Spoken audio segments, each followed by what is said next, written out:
If you are in the market for a smartwatch, I highly suggest doing what I did. Get the Series 7 over the Series 8 and the second generation SE. This year, I finally decided to get an Apple Watch, and it made sense to look at the latest releases from Apple, which were the Series 8 and the updated SE. The SE made sense as an entry into wearables.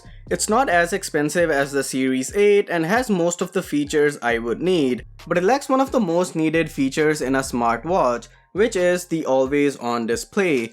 From a business perspective, it makes sense for Apple to keep this feature exclusive to the expensive models, but from a customer standpoint, it really sucks. And you know what else sucks? You guys not subscribing to this channel. Also, there's no support for the QWERTY keyboard, which honestly is not a huge deal on this tiny screen, but it actually does come in handy once in a while.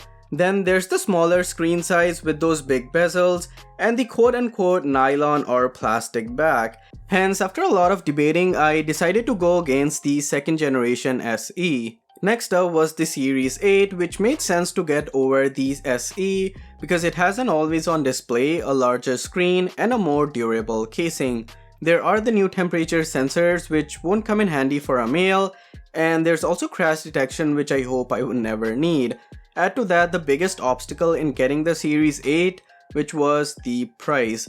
For the 45mm, $640 Canadian including taxes just did not make any sense to me. And that's when it clicked in my brain that I could basically get the Series 7 over these two smartwatches, because the Series 7 is basically similar to the Series 8 and is actually better than the second generation SE.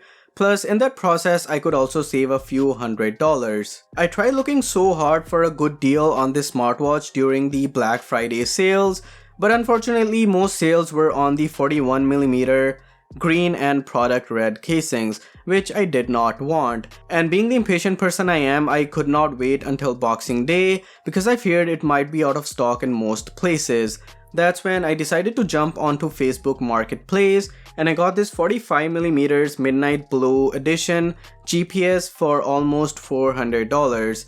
And for the peace of mind, I also got Apple Care Plus for it. And yeah, I've been using this watch for the past couple of weeks, and I must say I have loved using this smartwatch.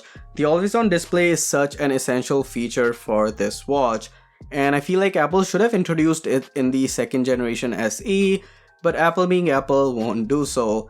And I will make a more in-depth review of this smartwatch from the perspective of a first-time smartwatch user. So be sure to subscribe to the channel for that, and I will see you guys in the next one.